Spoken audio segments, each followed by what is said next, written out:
Trading అంటూ మోసపోతున్నారు. Lucky Baskhar cinema influence అయిపోయాయని అంటున్నారు. సడన్ గా డబ్బు వచ్చేసి పడిపోతుంది, ఒక్క డీల్ తగిలితే చాలు మనం సెటిల్ అయిపోవాలి. స్కూల్ గోయింగ్ పిల్లలు, ఈ ఇంటర్ కాలేజెస్లో ఉన్న పిల్లలు కూడా లక్షలు అనేది వాళ్ళకి చీప్ థింగ్. ఐటీ వాళ్ళే ఎక్కువ ఉంటున్నారు. మినిమం 60 లక్షల పైన లాస్. స్టాక్ మార్కెట్లో ఏం చేసామనంటే మేము ఫ్యూచర్ అండ్ ఆప్షన్స్లో పెట్టాము. ఫ్యూచర్ ఆప్షన్స్ అసలు ఇట్స్ ఈక్వల్ టు సడన్గా ఒక 50,000 ఇన్కమ్ వచ్చేసరికి ఇంకా వస్తూనే ఉంటాయి అని అనుకుంటారు. ఏదో యూట్యూబ్ ఛానల్ వాడు చెప్పాడు అంటే ప్రాపర్ అవగాహన ఏముండదు. పెద్ద పెద్ద వాళ్ళనే అంత ఈజీ అవ్వలేదు. మా ఫ్రెండ్ సంపాదించేశాడు, మా కలీగ్ సంపాదించేశాడు, నాకు అలానే డబ్బు వస్తుంది అనుకోవడం మాత్రం మూర్ఖత్వం. స్టాక్ మార్కెట్ అనేది పెద్ద మాయాజాలం. అది ఊబి లాంటిది. దిగిన తర్వాత లోపలికి లాగేసుకుంటుంది.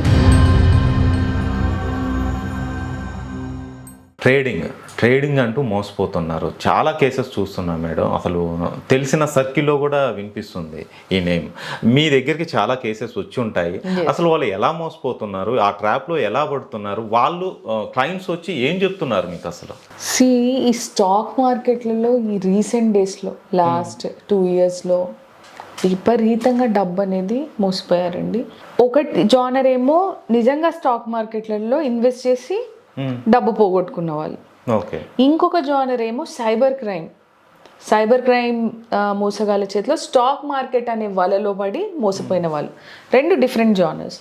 ఓకే, వీళ్ళేమో ఏంటి, వీళ్ళకి సెపరేట్ ఫస్ట్ వీళ్ళు ఒక డీమ్యాట్ అకౌంట్ క్రియేట్ చేసుకొని తొందరగా డబ్బు సంపాదించాలి అంటే స్టాక్ మార్కెట్ ఒకటి. లక్కీ భాస్కర్ సినిమా ఏంటో నేను చూడలేను, but most of the people are influence అయిపోయాయని అంటున్నారు. అప్పుడు అంతకు ముందు హర్షద్ మెహతా మూవీ వచ్చినప్పుడు ఎలా ఇట్లా సడన్ గా డబ్బు వచ్చేసి పడిపోతుంది, లక్షల కోట్లు మనం సంపాదించేయచ్చు అని డ్రీమ్ లో ఉంటున్నారు. ఓకే, రియాలిటీ ఏంటి? 1 లక్ష రూపాయలు సంపాదించాలంటే ఎంత కష్టపడాలి? సామెతలు ఊరికే రాలేదండి.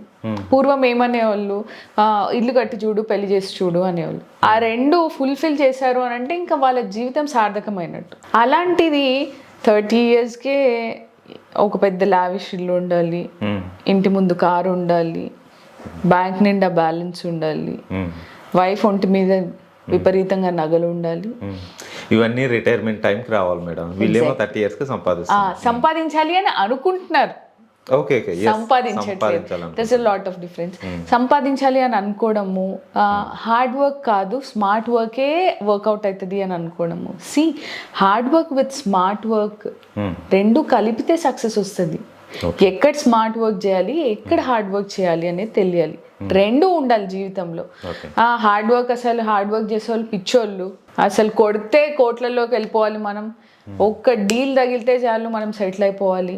ఇట్లాంటి మెంటాలిటీ ఎక్కువైపోయింది యువతలో మెయిన్లీ. ఓకే, ఏమనుకుంటున్నారంటే ఇప్పుడు మనం ఏదైనా లక్షల్లో మాట్లాడితే వాళ్ళు మనల్ని చీప్గా చూస్తున్నారు. ఇప్పుడు కూడా లక్షలు అనేది నాకు పెద్ద విషయమే, గొప్ప విషయమే. ఇంకా వేలల్లోనే ఉన్నాం. ఓకే, 10,000 సంపాదించడం ఏమైనా ఈజీ విషయమా అండి?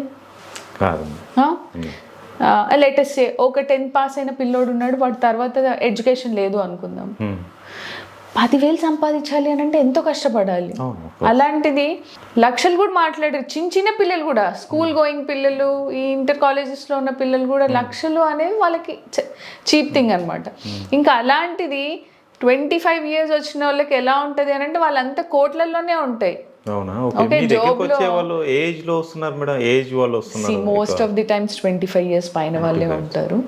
ఏంటి అని అంటే వాళ్ళు ఒక అటు ఇటు కానీ సెటిల్మెంట్ అంటే అటు ఉద్యోగము అప్పుడప్పుడే వెతుక్కోవడము, లేదు అని అంటే అప్పుడే ఉద్యోగంలో జాయిన్ అవ్వడము, లేదు అని అంటే 30 years పైన వాళ్ళు కూడా, వెన్ పీపుల్ గెట్ మ్యారీడ్, వాళ్ళకి చిన్న పిల్లలు ఉండి అలాంటి వాళ్ళు కూడా ఏంటి అని అంటే ఎందుకు చేశారు మీరు ఇలా, ఇంత డబ్బు పోగొట్టుకున్నారు అని అంటే వాళ్ళు ఫస్ట్ థింగ్ ఏమంటారంటే వచ్చే జీతం సరిపోవట్లేదు మేడం ఫస్ట్.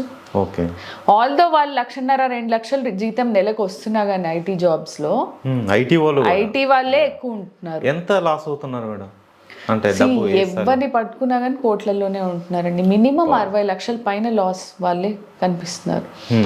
ఇంత డబ్బు ఎలా పోగొట్టుకున్నారండి అని అంటే వాళ్ళు అంటారు, ఫస్ట్ ఆఫ్ ఆల్ స్టాక్ మార్కెట్లో పెట్టాం. స్టాక్ మార్కెట్లో ఏం చేశారు అని అడుగుతాను నేను. స్టాక్ మార్కెట్లో ఏం చేసామని అంటే మేము ఫ్యూచర్ అండ్ ఆప్షన్స్లో పెట్టాము.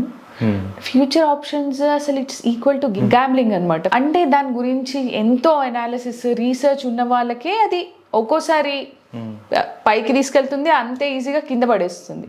అలాంటిది వీళ్ళు దాంట్లో సడన్ గా ఒక 50,000 ఇన్కమ్ వచ్చేసరికి ఈ 50,000 ఎంత ఈజీగా వచ్చాయో ఇంకా వస్తూనే ఉంటాయి అని అనుకుంటారు. అది మార్కెట్ ఆ రోజు రిస్క్ కండిషన్స్ ని బట్టి ఆ రోజు మార్కెట్ పెరుగుతుందా, బేరిష్ ఉంటుందా, బుల్లిష్ ఉంటుందా, ఇవన్నీ కింద పడిపోతుందా లేకపోతే పైకి వెళ్తుందా, బుల్లిష్ ఉంటుందా, ఇవన్నీ బోల్డ్ అని ఉంటాయి. లాట్ ఆఫ్ గ్రాఫ్స్ ఉంటాయి గమనించాల్సినవి. ఇవేవి వీళ్ళకి అవగాహన ఉండదు. ఏదో యూట్యూబ్ ఛానల్ వాడు చెప్పాడు, వాడు ఇది నేర్చుకున్నాడు, నీకేం నేర్చుకున్నావు అని అంటే నేను గ్రాఫ్స్ అన్ని చూసేయగలను, నేను 10 seconds 20 seconds చూసేయగలను అని చెప్తూ ఉంటారు. అంటే ప్రాపర్ అవగాహన ఏముండదు. అతను ఎవరో చెప్పాడు, నన్ను గైడ్ చేశాడు, నేను పెట్టేశాను. ఆ 50,000 రాగానే గ్రీడీ అయిపోతారు అనమాట. అత్యాశ పెరిగిపోతుంది. 50,000 వచ్చాయంటే నేను ఒక 20 లక్షలు పెడితే చాలా డబ్బులు వస్తాయి అని 20 లక్షలకి 40 లక్షలు పోగొట్టుకుంటారు. ఓకే, పెద్ద పెద్ద వాళ్ళనే అంత ఈజీ అవ్వలేదు. రీటైలర్స్ ఉంటారు స్టాక్ మార్కెట్లో, వీళ్ళు హోల్సేలర్ వాళ్ళు ఉంటారు, వాళ్ళు లాట్స్లలో కొనుక్కుంటారు, వాళ్ళకి హ్యూజ్ ట్రాన్సాక్షన్స్ జరుగుతున్నాయి. వాళ్ళకి ఈచ్ స్టాక్ పైన 1 రూపీ మార్జిన్ వచ్చినా కానీ they will make into crores. Okay, అది వీళ్ళకి తెలియదు. ఫస్ట్ ఆఫ్ ఆల్ ఇది ఒక జానర్, డబ్బు ఫాస్ట్గా రావాలని ఇలా పోగొట్టుకుంటారు. సెకండ్ జానర్ ఏంటి అంటే, నేను సైబర్ క్రైమ్ మోసగాళ్ళు ఏం చేస్తారు అంటే, మీరు స్టాక్ మార్కెట్లో ఇన్వెస్ట్ చేయండి, మీరు ఒక్కలే ఐపీఓకి వెళ్తే మీకు క్లిక్ అవ్వదు. ఐపీఓ ఏదైతే కొత్త కంపెనీ లిస్టింగ్కి వస్తుంటుందో ట్రేడ్ దీంట్లో, ఓకే, స్టాక్ మార్కెట్లో దాన్ని ఐపీఓ అంటారు. ఆ కంపెనీ ఆ రోజు లిస్ట్ అయినప్పుడు లిస్టింగ్ గెయిన్స్లలో ఒక్కోసారి దానికి మనం 100 పెట్టినప్పుడు 200 రావచ్చు, 200కి 400 రావచ్చు, డిపెండ్స్. ఒక్కోసారి పడిపోవచ్చు, 100 కూడా కాదు, 50 రూపాయలకు కూడా పడిపోవచ్చు. సో ఈ ఐపీఓస్ మా దగ్గర అయితే మేము హోల్సేల్ లాట్స్ కొంటాము. ఓకే, మీకు డెఫినెట్గా క్లిక్ అవుతుంది అని దాంట్లో డబ్బు పెట్టడము. వాళ్ళు చెప్పిన స్టాక్స్లలో నిజంగానే ఇన్వెస్ట్ చేస్తే నిజంగానే డబ్బు పెరుగుతూ ఉంటుంది. ఈ రోజు ఈ స్టాక్ మినిమం 50 రూపీస్ గెయిన్ ఉంటుంది ఈచ్ స్టాక్ మీద. మీరు 1000 పెట్టి కొంటే 1050 అవుతుంది అని. వీళ్ళు ఒక 10,000 స్టాక్లు కొన్నారనుకోండి, ఇన్కమ్ వస్తుంది. ఎప్పుడైతే విత్డ్రా చేసుకోవడానికి వెళ్తారో, చాలా డబ్బు పెట్టి విత్డ్రా అప్పుడు విత్డ్రా చేసుకోవాలి అన్నప్పుడు వీళ్ళకి ఫోన్ కాల్ వస్తుంది, మీరు 30% మాకు పే చేయాల్సి ఉంటుంది, విత్డ్రా చేసుకోవాలి అని అంటే 30%కి కూడా రెడీ అవుతారు. ఆ 30% కట్టిన తర్వాత కూడా చాలా సందర్భాల్లో ఏం చేస్తారు అంటే, ఇంకో 10% కట్టాలి, విత్డ్రాల్ ఛార్జెస్ అని అంటారు. అప్పుడు కానీ కొంచెం భయం మొదలవుతుంది వీళ్ళ దగ్గర, ఇది ఫ్రాడ్, ఎందులోనో ఇరుక్కున్నాము అని. అప్పటికి కూడా కొంతమంది నమ్మడానికి ఇష్టపడరు అసలు. మా దగ్గరకు వచ్చాడు ఒక క్లయింట్, ఎలా డీల్ చేస్తున్నారు మేడం, 2 కోట్లు పోగొట్టుకున్నాడు అండి, మీరు సైబర్ క్రైమ్ ఇది ఫ్రాడ్ అండి, మీరు ఇందులో ఇరుక్కున్నారు అని అంటే, లేదు మేడం వాళ్ళు ఇస్తారు డబ్బులు అంటాడు. అంటే ఎంత ఇన్ఫ్లుయెన్స్ చేశారు ఆయన్ని అనేది.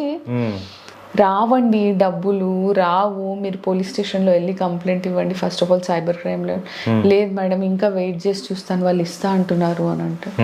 ఇంకా మనం ఇంకేం చెప్పగలం వాళ్ళకి? వాళ్ళ వైఫ్ కూడా చెప్తుంది పక్క నుంచి, ఇందులో నుంచి డబ్బులు రావు, వీళ్ళు చెప్తున్నారు కదా అది సైబర్ క్రైమ్ ఫ్రాడ్ అని ఇంతమంది చెప్తున్నా కానీ ఆయన నమ్మడానికి ఇష్టపడట్లేదు. అంటే ఇంకా అలా బ్రెయిన్ వాష్ చేసి పడేశారు.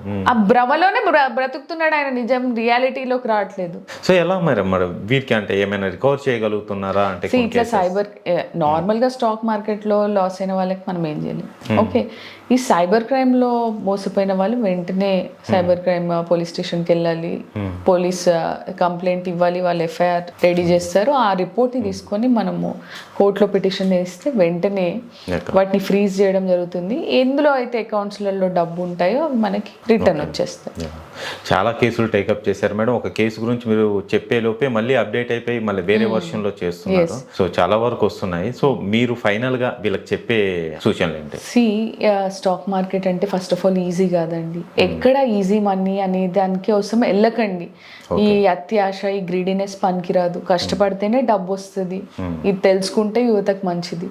ఓకే, స్టాక్ మార్కెట్ అనేది పెద్ద మాయాజాలం. దాంట్లోకి అది ఊబి లాంటిది, దిగిన తర్వాత లోపలికి లాగేసుకుంటుంది. మీరు అందులోనే కూరుకుపోతారు కానీ బయటకు వచ్చే ఛాన్సెస్ తక్కువ. ముందే దాని గురించి అవగాహన పెంచుకొని దాని గురించి అనాలిసిస్లు, రీసెర్చ్లు చేసి వెళ్ళడం మంచిది. కానీ ఊరికే గుడ్డిగా వాడెవడికో మా ఫ్రెండ్ సంపాదించేశాడు, మా కలీగ్ సంపాదించేశాడు, నాకు అలానే డబ్బు వస్తుంది అనుకోవడం మాత్రం మూర్ఖత్వం. చాలా వాల్యుబుల్ ఇన్ఫర్మేషన్ ఇచ్చారు మేడం. చాలా సీరియస్గా తీసుకోవాలి. 2024లో తాజా లెక్కల ప్రకారం చూస్తేనే అర్థం అవుతుంది ఎంత పెరిగిందో, ఎంతగానో విస్తరిస్తుందో, విలేజ్ల స్థాయికి కూడా వెళ్తుంది. వాళ్ళని కూడా వదిలిపెట్టట్లేదు. ఎంతైనా చాలా జాగ్రత్త పడాలి మేడం. చాలా వాల్యుబుల్ ఇన్ఫర్మేషన్ ఇచ్చారు. Thank you so much. Thank you.